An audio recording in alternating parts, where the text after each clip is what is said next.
سیاسەتەکانی سەرۆکی نوێی هەڵبژێراوی ئەمریکا بە چه ئاڕاستەیەکدا دەڕوا لەگەڵ عێراقدا و ئایا هەژمونی ئێران چەندێک کاریگەری دەبێت لەسەر ئەو پەیوەندیانە؟ ئەمریکا نەک هەر لە ناوخۆی وڵاتەکەدا بەڵکو بۆ دەرەوەش بەرنامەی کار و استراتیژیەتی هەن بۆ بەرەنگاربوونەوەی توندوتیژیەکانی دژ بە ژنان دەکرێن. خۆش هاتنەوە بۆ چاوی واشنگتن.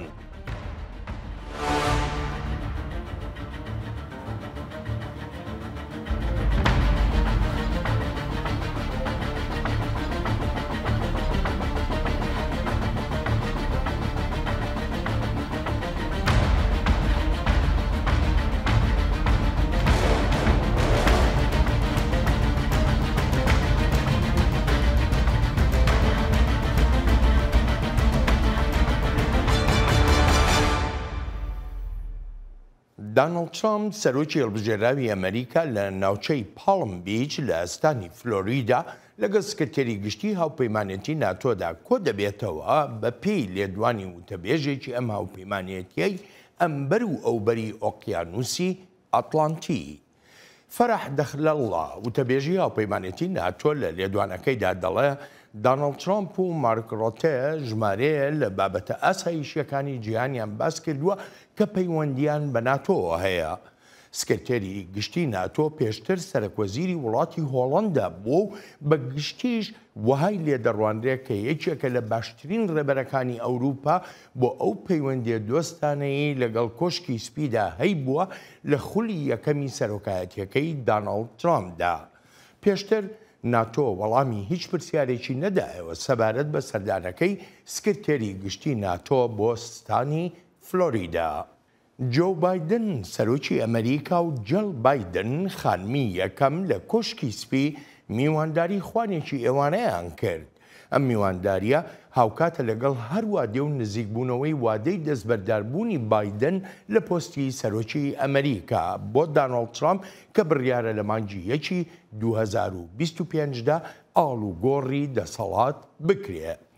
سەرۆک بایدن لە وتارەکەیدا بۆ ئامادەبوانی ئەو خوانی ئێوارەیە سوپاس و پێزانینی خۆی دەربڕی بۆ کار و دەستکەوتەکانی بەڕێوەبەرایەتیەکەی و هەروەهاش سوپاسێکی گەرمی پشتیوانکارانیشی کرد و ئاماژەی بەوە کرد ئەم 4 ساڵەی وەک سەرۆکی ئەمریکا گەورەترین شانازیەکانی ژیانیەتی. لە بەشێکی تری وتارەکەیدا سەرۆک بایدن باسی لەوەش کرد کە یەکێک لەو شتانەی هەمیشە بڕوای پێبووە لە کاتی پۆستە گشتیەکان و بە تایبەتیش لە پۆستی سەرۆکایەتیدا گرنگی ئەو پرسیارەیە ئایا کاتێک ئەو پۆستانە جێدەهێڵن وڵاتەکە لە ڕەوشێکی باشتردایە یان نا. هەر لە هەمان بۆنەدا خانمی یەکەمی ئەمریکا ستایشی ڕۆڵی هاوسەرەکەی کردو دەڵێت ئەوەی جۆ بایدن لە 40 ساڵی ڕابردوودا و بە تایبەتیش لەم 4 ساڵەی ڕابردوودا کردوونی کاری سەرسوڕهێنەر و بەرچاون. سەرۆک بایدن ڕۆژی 20 مانگی یەکی داهاتوو کۆتایی بە پۆستەکەی دەهێنێ وەک بە تەمەنترین سەرۆکی ئەمریکا.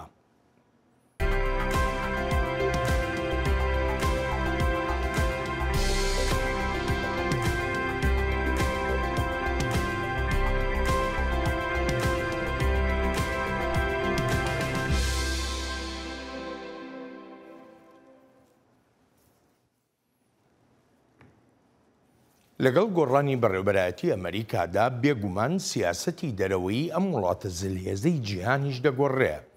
ئەمریکا هەمیشە سیاسەت و استراتیژیەتێکی تایبەتی هەبووە بەرامبەر ڕۆژهەڵاتی ناوەڕاست بە گشتی و عێراقیش بە تایبەتی.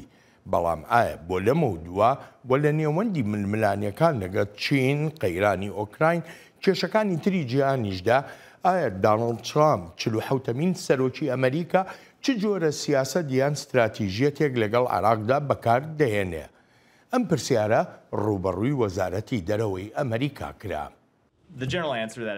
بەگشتی ناتوانم قسە بکەم لەسەرەوەی سیاسەتی بەڕێوەبەرایەتی داهاتوو چۆن دەبێت، نەک هەر لەسەر عێراق بەڵکو لەسەر وڵاتانی تری جیهانیش. ئێمە ئەوەمان ئاشکرا کردووە کە بڕوامان بە بەرژەوەندی ئەمریکا هەیە و هەر ئەو سیاسەتەش پەیڕەو دەکەین تا ڕۆژی 20 مانگی یەک. ناشمەوێت هیچ مەزەندەکردنێک بکەم لەسەر سیاسەتەکانی بەڕێوەبەرایەتی داهاتوو. ئەوەی شیکەرەوە نکوڵینە ناکەن و بە دڵنیاییەوە باسی لێ دەکەن ئەوەیە لەگەڵ گۆڕانی هەر سەرۆکێکی ئەمریکادا کۆمەڵە شت دەگۆڕێ لە سیاسەتەکانیاندا و هەندێک بابەتیش وەکو خۆیان دەمێننەوە جا بەڕێوەبەرایەتی لای دیموکراتەکان بێ یان لای کۆماریەکان. کاریگەریەکانی هەڵبژاردننی ئەمریکا هەر تەنها بۆ وڵاتەکە و گەلی ئەمریکاش نین، بەڵکو ئەنجامەکەی کاریگەریشی هەیە لەسەر تەواوی ناوچەکە. لەگەڵەوەشدا کە دەزانین دیموکراتەکان و کۆماریەکانیش لە هەندێک باردا سیاسەتێکی جێگیریان هەن لەسەر بابەتە نێونەتەوەیەکان، بەڵام هاتنی دانۆڵد ترامپ زۆر شت دەگۆڕێت لە هەمبەر وڵاتانی ناوچەکە. لە ناو عراقیەکانیشدا ڕای جیاواز هەن لەسەر دانۆڵد ترامپ سەرۆکی هەڵبژێراوی ئەمریکا. بەشێکیان وها لی دەڕوانن دەشێت سیاسەتێکی ئەجگار توندیە بێ بەرامبەر بە عێراق بەهۆی ئەو هەژمونەی ئێران هەیەتی و هەروەهاش بەهۆی ئەوەی دادگایەکی ئەو وڵاتە لە ساڵی 2021دا پاش کوژرانەکەی قاسم سولەیمانی و ئەبوو مەهدی الموهەندس فرمانی دەستگیرکردنی دەرکردبوو بۆ داناڵد ترامپ سەرۆکی پێشووی ئەمریکا. بەڵام بەشێکی تریان جەخت دەکەنەوە لەوەی ترامپ هەر ڕێبەری ئەمریکا نابێ بەڵکو ڕێبەری جیهانیش دەبێ. دانۆڵد ترامپ بە هێز و توانایەکی زیاترەوە دەگەڕێتەوە بۆ کۆشکی سپی و پەرەدەدات بە ئەزمموی پێشووی و بەرفراوانتریشی دەکات. بۆچی؟ چونکە ڕوانینی هەیە ڕووداوەکانی غەزە دەبینێت، ڕووداوەکانی ئێران بە هەمان شێوە ڕووداوەکانی عێراقیش دەبینێت. جا بەهۆی ئەمریکاوە گۆڕانکاریەکی هەملایەنە دەبینێت لە جیهاندا. پێت خۆش بێدیاننا ترامپ ڕێبەری جیهانە. سەر لە نوێ هەڵبژاردنەوەی دانۆڵد ترامپ وەکو 47مین سەرۆکی ئەمریکا بە پێی ڕای زۆرێک لە شیکەرەوە دەشێت ببێتە سەرەتایەک بۆ قۆناغێکی نوێی بەرەنگاربوونەوەی هەژمونی ئێران لە عێراقدا. ترامپ لە خولی یەکەمی سەرۆکایەتەکەیدا تەنها یەکجار سەردانی عێراقی کرد و سەردانەکەش ڕانەگەیەندراو بوو، لەوێش تەنها چووە بنکەی عینەل ئەسەد لە ڕۆژاوای عێراق کە بنکەیەکی سەربازەکانی ئەمریکای لێ و نەچووە بەغدا و هیچ کۆبوونەوەیەکیشی لەگەڵ گەورە بەرپرسانی عێراقیدا نەکرد. هێشتا دیار نییە ئایا دوای دەستبەکاربوونی وەک سەرۆکی ئەمریکا دانۆڵد ترامپ سەردانێکی تری عێراق دەکایان نا. بەڵام هەندێک لە نێوەندە استراتیژدانەرەکان لە واشنگتن ئاماژە بەوە دەکەن کە ئەندامانی تیمی سیاسەتی دەرەوەیی ترامپ بە تایبەتیش ئەوانەی سەنگیان خستۆتە سەر کاروباری ڕۆژهەڵاتی ناوەڕاست وەک دەگوترێ بە گرنگیەوە دەڕوانە عێراق. بەڵام ئەوەی چەندێک دەتوانن کۆنتترۆڵی هێزە میلیشیایە لە یاسا دەرچووەکان بکەن ئەمەیان وەک پرسێکی کراوە دەمێنێتەوە و دەشێ وەڵامدانەوەی ئەم پرسە لە 4 ساڵی داهاتووی کارکردنی بەڕێوەبەرایەتی نوێی ترامپدا بێ. ئەو هێزە میلیشیا لە یاسا دەرچوانە کە بەشێکیان لە ئەمریکا خراونەتە لیستی تێرۆریستانەوە بوونەتە بەشێک لە دەوڵەتی قوڵ لە عێراقدا و نەهەرەوەندەش بەڵکو لە پێکەنانی حکوومەتی ئەو وڵاتەشدا بەشدارن. هەر بۆیەشە عێراقیەکان خۆیان دەڵێن ئەو میلیشیا لە یاسا دەرچوانە کە سەر بە کۆماری ئیسلامی ئێرانن کێشە و سەرێشەیەکی گەورەیان بۆ دەوڵەتداریەکی سربەخۆیانە دروست کردووە لە عێراقدا و لە ئێستاشدا ئەو وڵاتیان خستۆتە بەردەم هەڕەشەی ئیسرائیلەوە بەهۆی ئەو بردومانانەی لە خاچی عێراقەوە دەیکەنە سەر دەوڵەتی جوو. عەلی ئەدیب مامۆستا لە زانکۆی نیویۆرک میوانی ئەم هەفتەیەی چاوی واشنگتنە. بەڕێزەدی بۆ چەند ساڵێک لە بەغدا سەرپەرشتکاری هەواڵ بووە لە ئۆفیسی ڕۆژنامەی نیویۆرک تایمز و دواتر خوێندنی باڵای لە ئەمریکا تەواو کردووە. عەلی ئەدیب بێجگە لە کاری زانکۆکەی وەک نووسەر و ڕۆژنامەوانێکیش ئامادەیی هەیە لە میدیای عەرەبی و ئەمریکاییشدا. بەڕێزەدی بە سوپاس و پێزانین بۆ ئامادەبوونت لە چاوی واشنگتنی ئەم هەفتەیەدا و یەکەم پرسیاریشم ئەوەیە چی چاوەڕوان دەکرێت بۆ 4 ساڵی داهاتووی پەیوەندیەکانی عێراق لەگەڵ ئەمریکادا مەبەستم لە 4 ساڵی داهاتووی بەڕێوەبەرایەتیەکەی دانۆڵد ترامپە. شكرا على الاستضافة أستاذ. سپاس بۆ میوانداریەکەت بڵێن. سەبارەت بە پێشبینیکردنەکان قسەی هەر هەموو لەسەر سیاسەتی بەرزترین ئاستی فشارە بۆ سەر ئێران. وەک دەرزانین پەیوەندێکی تۆکمەی بەرژەوەندیە ژیۆستراتیژی و سیاسیەکانی شەن لە نێوان بەغدا و تاراندا. هەر بۆیەشە عێراق لە پێشەنگدا دەبێت بۆ کاریگەریەکانی ئەو سیاسەتە. عێراقیەکان یان با بڵێم توێژە سیاسەکەی عێراق چاوەڕوانی فشاری تند و قورسیش دەکەن لەلایەن بەڕێوەبەرایەتەکەی داناڵد ترامپەوە لە پەیوەندی بە دۆسیە سیاسی و ئابوووریەکان و تەنانەت لەشکریەکانیشەوە و مەبەستم لە ڕۆڵی هەندێک لە هێزە میلیشیا عێراقیەکان و دەستێوەردانەکانیانە لە شەڕی غەزەدا. ئەو سیاسەتەی سەپاندنی بەرزترین ئاستی فشارە کەرتی پیشەسازی نەوت دەگرێتەوە. ئەلبەت لەسەر بنەمای ئەو هێڵەگشتیانەی تا ئێستا لە سیاسەتەکانی بەڕێوەبەراتی داهاتوودا دەرکەوتون، ئەو سیاسەتەی بەرزترین ئاستی فشارە هەردوو کەرتی نەوت و کەرتی بانکەکانیش دەگرێتەوە. ئەمانە بێلەوەی وەهاش چاوەڕوان دەکرێن ئازادیەکی زیاتریش بدرێت بە جم و جوڵەکانی ئیسرائیل. وەک ئاگادارین ئیسرائیل هەڕەشە دەکات و تا تۆمارکردنی ئەم بەرنمەیە هێشتا هێرشی نەکردوتە سەر ئەو میلیشیانەی عێراقکە بەشداریان هەن لە هێرشکردنە سەر ئیسرائیل. بۆ خۆم لەو بڕوایەدام ئیسرائیل ئەو هێرشەی دەخاتە دوای ئەوەی ترامپ دەچێتە کۆشکی سپیەوە.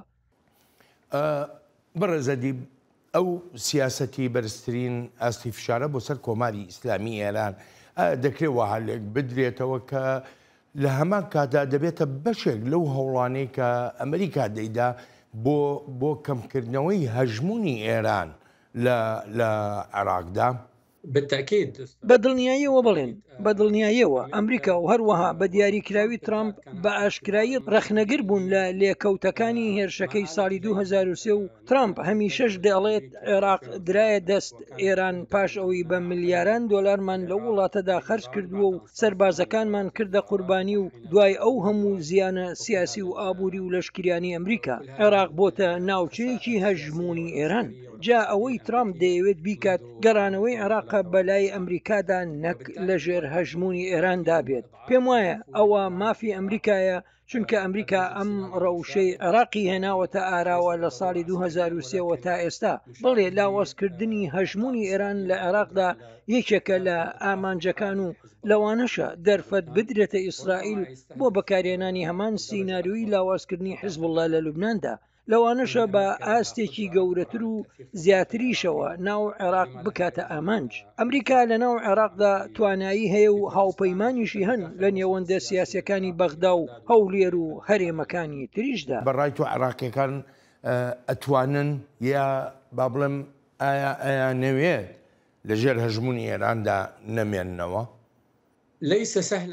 بەدڵنیاییەوە ئاسان نییە، چونکە لایانی سیاسی و ئەو هێزە میلیشیانەت هەن کە ساڵانێکە دەیان هزار چەکداریان دروست کردو و ئێران داراییان بۆ دابین دەکات و مەشقیشیان پێدەکات. بابەتەکە هەر ئەمە نییە بەتەنیا، بڕوایەکیش هەیە کە بوونی ئێران سوودێکی زۆری هەیە بۆ عێراق. بۆ نمونە لە شەڕی دژی داعشدا و لەو توندڕەوانە دەپارێزێت. لێرەدا بابەتەکە کەوتۆتە سەر ئەوەی لایەنەکەی تر دەتوانێت چ متمانەیەک بدات. ترامپ لەگەڵ دەستهەبوونی زیاتردا نییە لە ڕۆژهەڵاتی ناوەڕاستدا، بەڵام دەشیەوێت هاوسەنگیەک بپارێزێت لە نێوان ئەو دەستهەبوونە و سنووردارکردنی ئێراندا. بەمانەیەکی تر دەیەوێت چۆک بە ئێرادەی سیاسی ئێران دابدات و بۆ ئەوەش هیچ دەرفەتێک بە فیرۆ نادات. لەو بڕوایەشدام ئەگەر عێراقیەکان ئەڵتەرناتیڤی گونجاو و پەسەندکراویش ببینن، بەدڵنیاییەوە کەس پێشوازی لە هەژمونی بیانی ناکات لە وڵاتەکەیدا، وەک لەم دەیان ساڵی ڕابردوودا بینیمانە.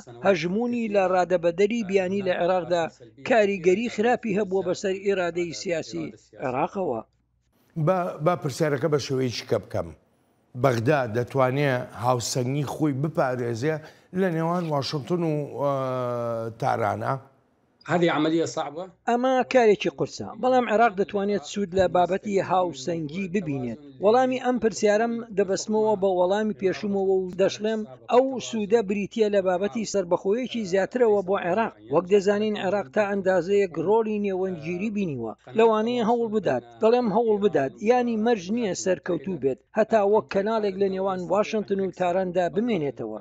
جا لەڕێ ئەو ڕۆڵەیەوە دەتوانێت تا ئەندازەیەک متمانەی ئەمریکا بهێڵێتەوە، هەتا بتوانێت پانتاییەکی ئەو سربەخۆیی خۆی بەدەست بێنێت بە ڕەزامەندی پەسەندکردنی ئێرانەوە. بۆچی؟ چونکە ئێران لەژێر فشارێکی قورسدایە و لە ئایندەشدا فشارەکان قورستر دەبن.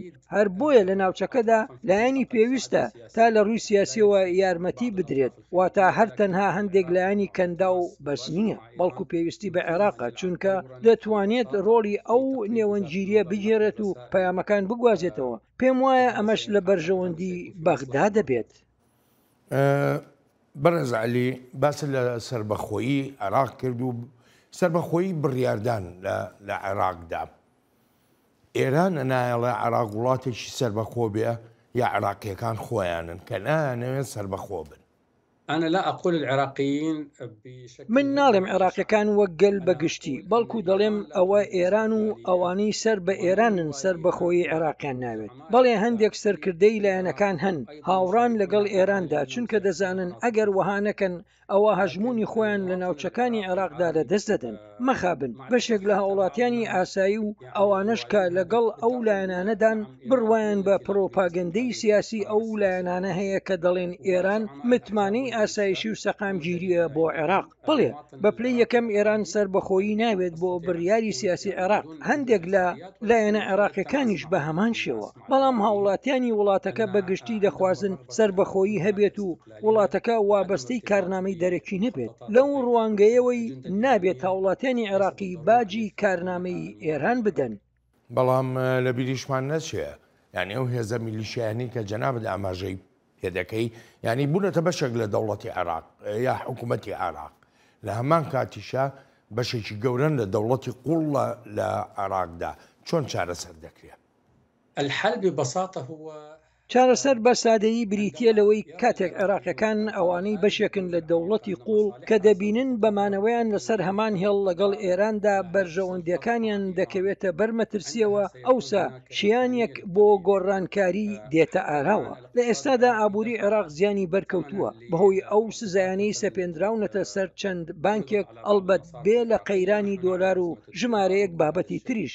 لە ئایندەشدا پاش دەستپێکردنەوەی سیاسەتی بەرزترین ئاستی فشار و هەروەهاش چیدی بەڕێوەبەرایەتی نوێی ترامپ گوێ ناداتە ئەو بیانوانەی عێراق باسییان دەکات کە ناتوانێت میلیشیاکان کۆنتترۆل بکات یان پاساو بۆ ئەوەی ناتوانێت بەرەنگاری هەندێک لە کەرتەکانی ئابووری ببێتەوە. پێم وایە ئەگەر ئەوان سزا بچێژن ئەوە بە شێوەیەکی ڕشت قسە و باس دەست پێ دەکات لەسەر دابران لە کارنامەی ئێران.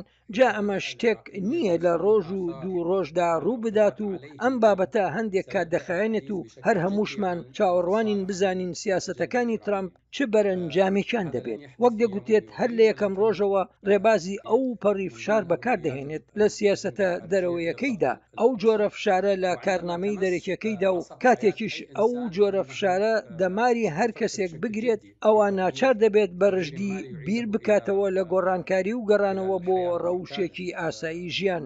زۆر کەسیش دەپرسن بۆچی باجی ململانی ئێران ئەمریکا بدەن؟ بەڕێزەدی من دەگەڕێمەوە وڵات دەچینە بەشی دووەمی دیمانەکەمان. شەڕی غەزە و هەژمونی ئێران لە عێراقدا وایان کردووە ترس و دڵەڕاوچەیەکی زۆر لە ناو عێراقیەکاندا بێنە ئاراوە.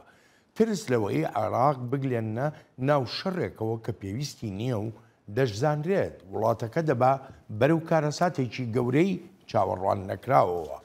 هێزە میلیشیایە لە یاسا دەرچووەکان کە زۆربەیان لە لیستی ئەمریکادان و بە ڕێکخراوی تێرۆریستدا دەنرێن لە وەتای شەڕی غەزە دەستی پێ کردووە لە ناو عێراقەوە بە موشک و بە درۆن هێرش دەکەنە سەر ئیسرائیل.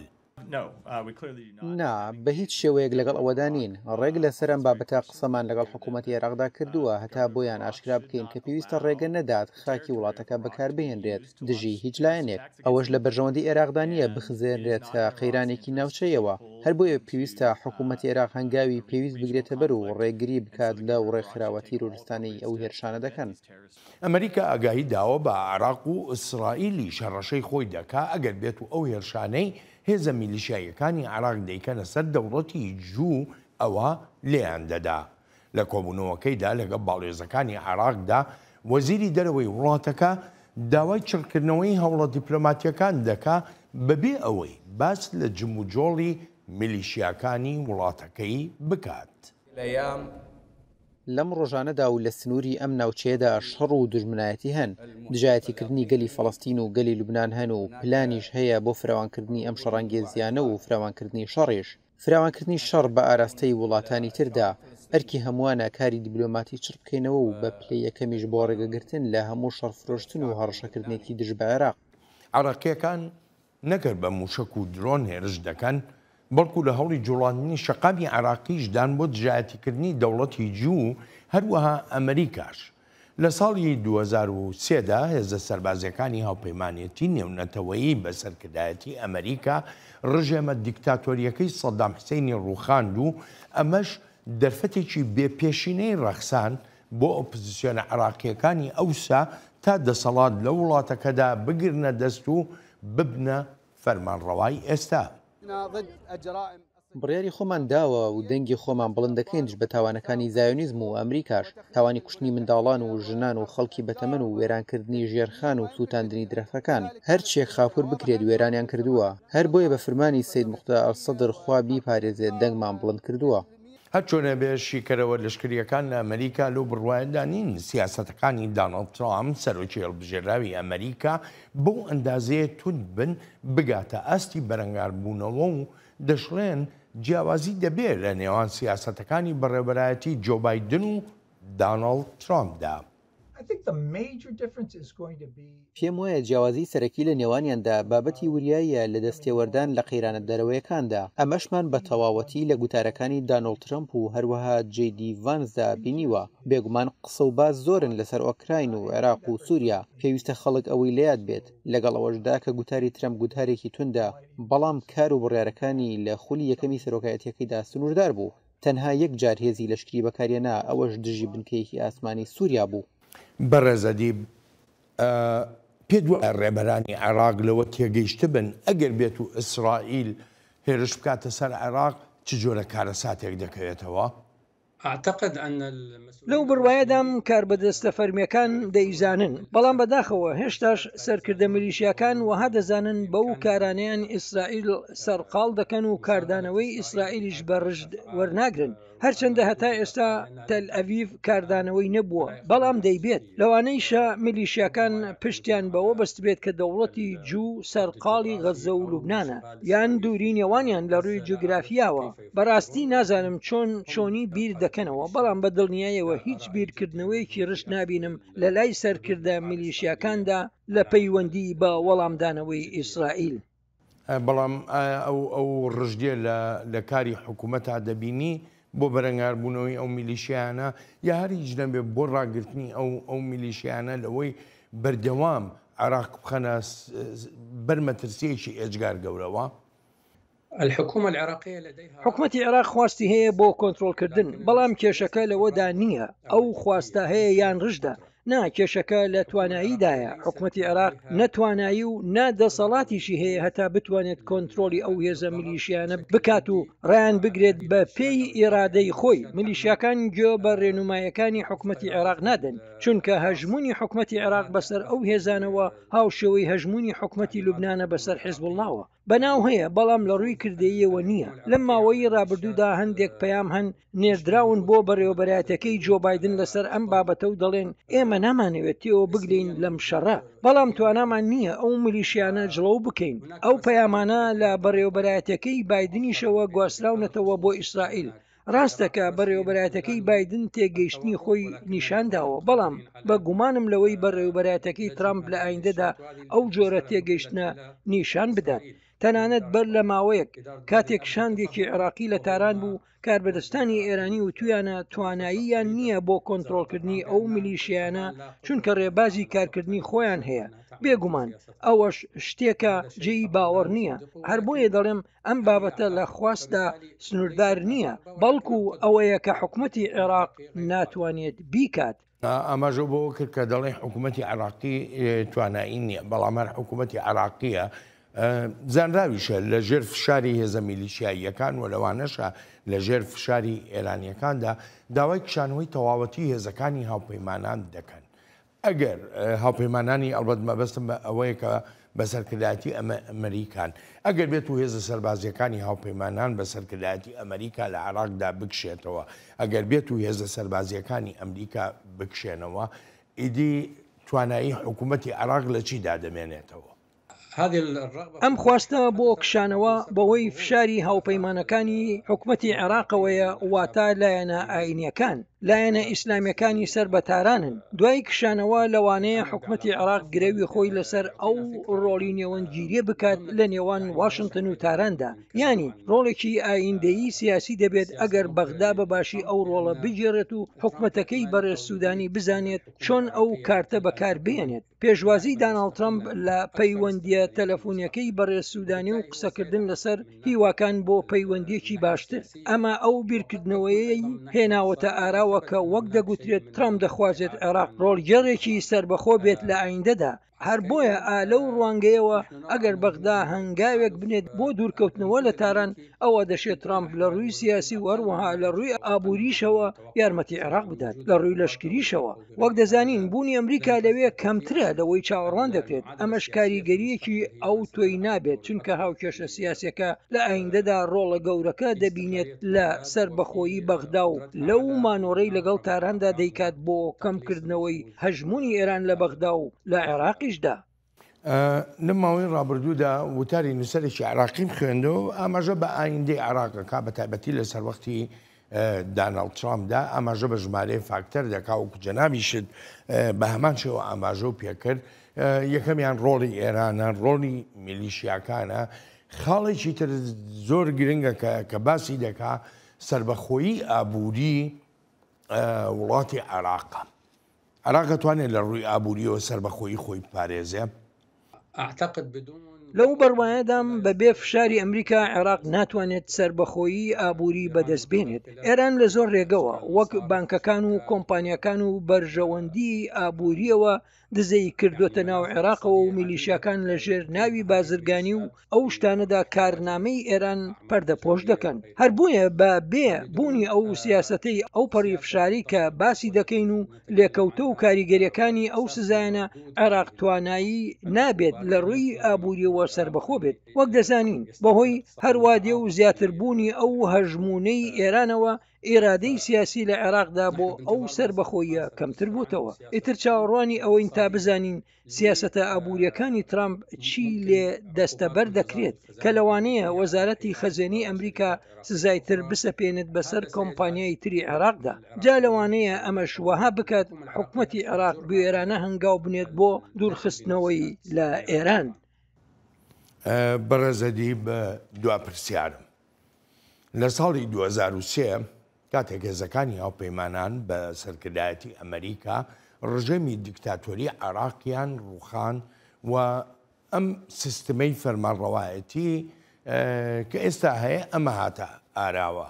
من باشم لەبیرە ئەو کاتە دەیانگوت خەونی عێراقیەکان هاتە دی. ئێستا دوای ئەمەندە ساڵ، ینی نزیکەی 21-22 ساڵ پێ دوایە خەونی عێراقیەکان هاتوێتە دی؟ لا.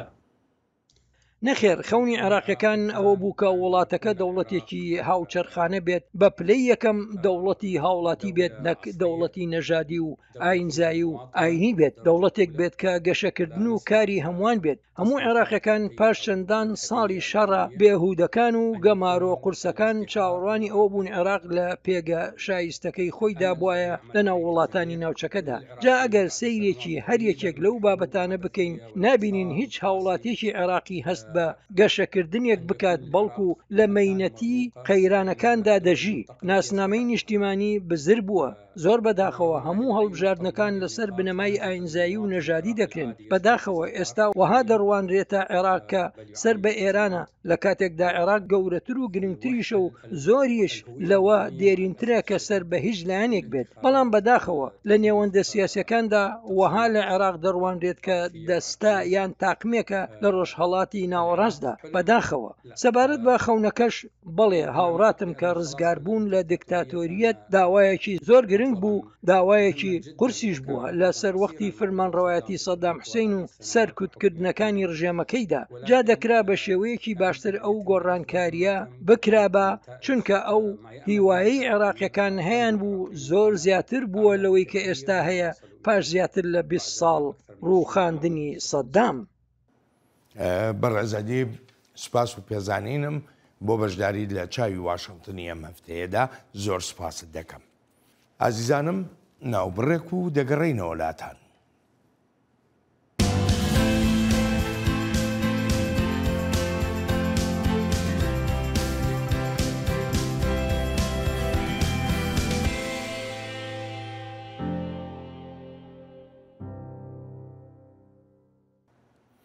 لە ئەمریکا بڕوایەکی تۆکمە هەیە بەوەی ڕێگەگرتن و بەرسەردانەوەی توندوتیژیە جەندەریەکان بابەتێکە پەیوەندی هەیە بە مافەکانی مرۆڤ و دادپەروەری و یەکسانی کۆمەڵایەتیشەوە. لە ساڵی 2012دا کۆنگرێسی ئەمریکا بۆ یەکەم جار داوای استراتیژیەتێکی درێژخایەنی کرد بۆ ڕێگەگرتن لە توندوتیژیەکان دژ بە ژنان و کچان. ئەم داوایەش بۆ مایی دانان و پەرەپێدانی ئەو استراتیژیەتە درێژخایەنە بۆ بەرەنگاربوونەوەی توندوتیژی کۆمەڵایەتی و لەسەر ئاستی جیهانیش پێشوازیەکی گەرمی لێکرا. ئەم استراتیژیەتە کە لە ساڵی 2016دا نۆژەن کرایەوە ئاستی مافی جیهانیانەی مرۆڤی بۆ ژنان و کچانیش بەرز کردەوە بە ئەندازەیەک کە بابەتێکی سەرەکی دانرا لە بوارەکانی ئاسایشی نیشتیمانی و دیپلۆماتی و کۆمەکە دەرەوەیەکانی ئەمریکاشدا. هێرۆ زەنگەنە لە دەنگی ئەمریکا میوانی ئەم هەفتەیی ستۆدیۆی چاوی واشنگتنە. هێرۆ هەروەک ئاماژەم پێکرد ئەمریکا استراتیژیەتێکی تایبەتی هەیە بۆ بەرەنگاربوونەوەی ئەم دیاردا کۆمەڵایەتیە. لە 2012 هەتا ئێستا چەندێک ئەو استراتیژیەتە کاریگەری هەبووە. بەڵێن سەرەتا هەرچەندە ئێمە دەزانین توندوتیژی لەسەر بنەمای جێندەری لە سەرانسەری جیهاندا بەردەوامە و تەنانەت بە خودی ئەمریکاشەوە ئەو جۆرە توندوتیژیانە هەیە کە وەکو جۆرێک لە توندوتیژی دژی مافەکانی مرۆڤ مامەڵی لەگەڵدا دەکرێت و ئەم استراتیژیەش کە ئاماژەت پێکرد لە ساڵی 2012ەوە دانراوە لە ساڵی 2016دا جارێکی تر نوێ کراوەتەوە وەکو بۆ خۆدا ئاماژەت پێ کرد با بڵێن بەرەنگاربوونەوەی هەموو جۆرەکانی توندوتیژیە دژ بە ژنان و ئەمەش کارێک کراوە لێرەیە بەپێی ئەمە بەرەنگاربوونەوەی توندوتیژیەکان کراوە بە ئەرکی سەرەکی وڵاتە یەکگرتوەکانی ئەمریکا و ئەمە لە ئاستی دیپلۆماسیشدا مامەڵەی لەگەڵدا ئەکرێ لەگەڵ وڵاتانی تر و هەروەها لەم استراتیژیەدا پشتیوانی لە سەدان پرۆگرامی دەستپێشخەری کراوە بۆ نەهێشتنی توندوتیژی دژ بە ژنان یاخود توندوتیژی لەسەر بنەمای جێندەر کە پەیوەستە بەیەکەوە لە یەک پرۆگرامایە و هەروەها بەهێزکردنی ژنانە لە ڕووی ئابوووریەوە ئەمەش بەشێکە لەو پرۆگرامە پشتیوانی قوربانیان کراوە نەک تەنها تیشک خراوەتە سەر توندوتیژیەکانی با بڵێن توندوتیژی جەستەیی بەرامبەر بە ژنان بەڵکو تیشک خراوەتە سەر ئەو پرۆگرامانشی کە خەڵکی هۆشیار بکاتەوە بەشێک لەوەش کە توندوتیژی یەکێکە لەوەی کە کچان لە تەمەنێکی مناڵیدا فشار نەخرێتە سەریان بەشوو بدێ یا بەرەنگاربوونەوەی بەشودانی کچان لە تەمەنێکی مناڵیدا و هەروە ئەنجامدانی توندوتیژی ئەنجامدەرانی ئەو کەسانی کە توندوتیژی دژ بە ژنان دەکەن بەرپرسیار بکرێن و کۆمەڵێک لەم هەوڵانەی تردراوە بەڵام وەکو ئاماژەم پێکرد ئاستەنگەکان هەر بەردەوامن و توندوتیژیەکەش هەرماوە. کەواتە هێرۆ باسمان لە ئاستەنگەکان یا ئاڵنگاریەکانی بەردەم ئەم استراتیژیەتە بۆ بکە. بەڵێن زۆرن بێگومان کاربەدەستانی ژیانی چەندین جار ئاماژیان پێکردووە و هەروەها لە پلانی استراتیژی وڵاتە یەکگرتوەکانی ئەمریکا یاخود وەزارەتی دەرەوەی ئەمریکاش ئاماژەی پێکراوە ئەوەش ئاستەنگێکی زۆر هەبووە لە جێبەجێکردنی ئەم پلانی کە بەو شێوەیە دانراوە ئەوانش جیاوازی کولتوری یەکێکە لە شتەکانی کە زۆر با بڵێن باسی لێوە کراوە جیاوازی کولتوریە یاخود زاڵبوون بەسەر ئەو نەریتەی کە ڕەوایەتی بە جۆرەکانی توندوتیژی دژ بە ژنان و کچان دەدا یاخود ڕەوایەتی بە بەشودانی کچان لە تەمەنێکی مناڵات دەدات ئەمانە هەمووی با بڵێن ئاستەنگی گەورن دەست ڕاگەیشتن بە هەندێک شوێنی ناوچە دووردەستەکان یاخود ناوچە پەراوێزخراوەکان ناسەقامگیری سیاسی ئێمە دەزانین ناسەقامگیری سیاسی بۆ بە یەکێک لە ئاستەنگە سەرەکیەکان لەبەرەوەی بەهۆی ئەم ناسەقامگیری سیاسی و کۆمەڵێک گرفتی تر هاتۆتە پێشەوە و هەروەها پاشان لە پاش ساڵی 2019 کاتێک کە کۆڤید سەری هەڵدا کۆمەڵێک ئاستەنگی نوێ هاتە پێشەوە لەوانەشدا یەکێک لەو ئاستەنگانی کە زۆر باسی لێوە دەگرێت گەیشتنە بە ناوچە دووردەستەکان بۆ ئەوەی کە تا بتوانن خەڵکی هۆشیار بکەنەوە. ئەم کۆڤید وای کرد کە کار بکرێتە سەر ئەو پرۆگرامانی کە پشتیوانی ئەکرد لە هۆشیارکردنەوەی خەڵکی، پشتیوانی ئەکرد لە با بڵێن دەسەڵاتدارکردنی ژنان لە ڕووی ئابووریەوە و هەروەها کۆچ با بڵێن کۆچ بەهۆی کۆچبەری بەهۆی گۆڕانکاری کەشوهەوە ئەمە ژێکێکی ترە لە ئاستەنگەکانی کە ڕوبەڕووی ئەم پرۆگرامە بۆتەوە. ئەمەژوو بە خاڵێکی گرنگ کرد جۆرەکانی توندوتویژی لەو استراتیژیەتە کە ئەمریکا دایناوە لە 2012ەوە ئەو جۆرانی توندوتیژی لەسەر چ بنچینەیەک جیاکراونەتەوە؟ بڵێن کۆمەڵێک بە کۆمەڵێک شێوە پۆلێن کراون ئەمە. هەروەها جۆرە باوەکان کە باز دەکرێت یەکەمەکە لە ئازاردانی جەستەیی ژنانە، با بڵین ئازاردان لە ڕووی جەستەیەوە کە بە پێی نەتەوەی گرتوەکانیش دەڵێت ڕۆژانە 140 ژن لەلایەن کەسە نزیکەکانیانەوە لە سەرانسەری جیهاندا دەکوژێن. ئەمە یەکێکە لە توندوتیژیە هەرە باوەکانی کە باسی لێوە کراوە، جگەلەوە خەتەنەکردنی مێینەیە، دەستدرێژیکردنی سێکسیە بۆ سەر ژنان، تەنانەت یان هەراسانکردنیان وە هەروەها فەرق و جیاوازیکردن لە شوێنەکانی کارکردنە، بە شودانی کچانە لە تەمەنێکی مناڵەکە ئەویش ئەچێتە خانەی دەستدرێژی سێکسی مناڵانەوە و هەروەها با بڵێن توندوتیژی خێزانیە. توندوتیژی خێزانیش یەکێکە لە بابەتەکانی کە باسەکرێ بازرگانی کردنە بە جەستەی ژنانەوە، بازرگانی کردنە بە مرۆڤەوە لە چوارچێوەی بازرگانی کردن بە مرۆڤەوە، بازرگانی کردن بە ژنانیشەوە. لەم استراتیژیەتەدا چەندێک سەنگی خراوەتە سەر بابەتی سربەخۆیی ئابووری ژنان و کچان. بەڵێن بە شێوەیەکی زۆر ئەم پرۆگرامە پشتیوانی لە کۆمەڵێک پرۆگرامی تر و هەروەها با بڵێن خاوەنکارەکان کردووە کە پشتیوانی لە بەهێزکردنی ژنان بکرێ لە ڕووی ئابووریەوە و بە تایبەتی پشتیوانی بکرێت لە کارداری بچووکی ژنان لە سەرانسەری جیهاندا تا ئەوانیش بتوانن کار دابین بکەن بۆ ژنانی تر، بۆ کچان تاوەکو، چونکە یەکێک لە بابەتە هەرە گرنگەکانی کە باس دەکرێت کاتێککە دێتە سەر توندوتیژی دژ بە ژنان بابەتی ئابووریە، بەهێزکردنی ژنان لە ڕووی ئابووری و سیاسیشەوە هەروەها بەشێکی گرنگە لەم بەرنامەی ئەمریکا. وەک لە پێشەکێکەشە ئاماژەم پێکرد، ینی ئەم استراتیژیەتە بۆ بە بەشێک لە کارنامەی ئەمریکا بۆ سەر و سەوداکردن لەگەڵ وڵاتانی تردا. ئێستا تۆش ئاماژە بۆەوە کرد کە دەڵێ ئەمریکا پشتیوانی لە کارداریە بچووکەکانی ژنان و کچان بکات لە سەرانسەری جیهاندا. ئەکرێ زانیاری زیاتر دەیتێ؟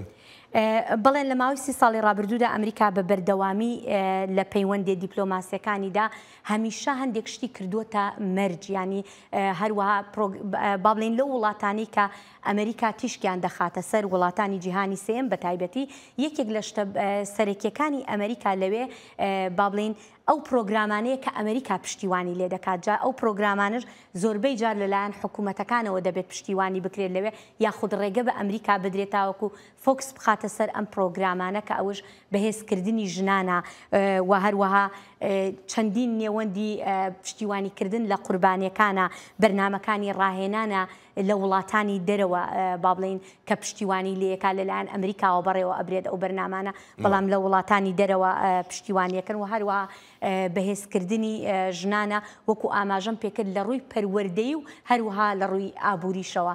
ئەمانش کۆمەڵێک بابەتن کە لەگەڵ وڵاتانی جیهاندا کاتێکە ئەمریکا لەوێ کارەکە لەگەڵ حکوومەتەکانە هاوکاری ئەکرێت بۆ ئەنجامدانی ئەم کارانەوە و هەروەها یەکێک لە شتە هەرە گرنگەکانیش فشار خستنە سەر حکوومەتە بیانەکانە تاکو ئەنجامدەرانی توندوتیژی دژ بە ژنان تاوانبار بکرێن و هەروەها دەستگیر بکرێن. هێرۆ کات ئەوەندەمان نەماوە، بەڵام بزانم ڕێکخراوەکانی کە داکۆچی لە مافەکانی ژنان و کچانەکەن لێرە لە ئەمریکادا چەندێک سوودیان لەو استراتیژیەتە بینیوە کە باسمان کرد ئێستا. بەڵێن لێرەش لە وڵاتای گرتوەکانی ئەمریکاش کۆمەڵێک ڕێکخراوی ژنان ڕێکخراوەکانی قازانج وەرنەگر کار ئەەکەن خۆیان ڕەجستەر کردووە و سوود لەم بەرنمەیە ئەبینن بۆ هۆشیارکردنەوەی خەڵکی بۆ پرۆگرامەکانیان کە لە دەرەوەی وڵات بکەن یاخود لە ناوەوەی وڵات و هەروە بۆ هەڵمەتەکانیان بۆ بەرەنگاربوونەوەی تونند و تیژی دژبەژنان و بە تایبەتی لە ماوەی ئەو 16 ڕۆژەی کە نەتەوەی گرتوەکان تەرخانی کردووە بۆ هەڵمەتەکانی بەرەنگاربوونەوەی تونند و تیژی دژبەژنان یاخود نەهێشتنی تونند و تیژی دژبەژنان ئەم ڕێکخراوانە بەردەوام لە ناو وڵاتی گرتوەکانی ئەمریکاشدا کار دەکەن. هێرۆ زۆر سپاس دەکەم. سپاس بۆ تۆش.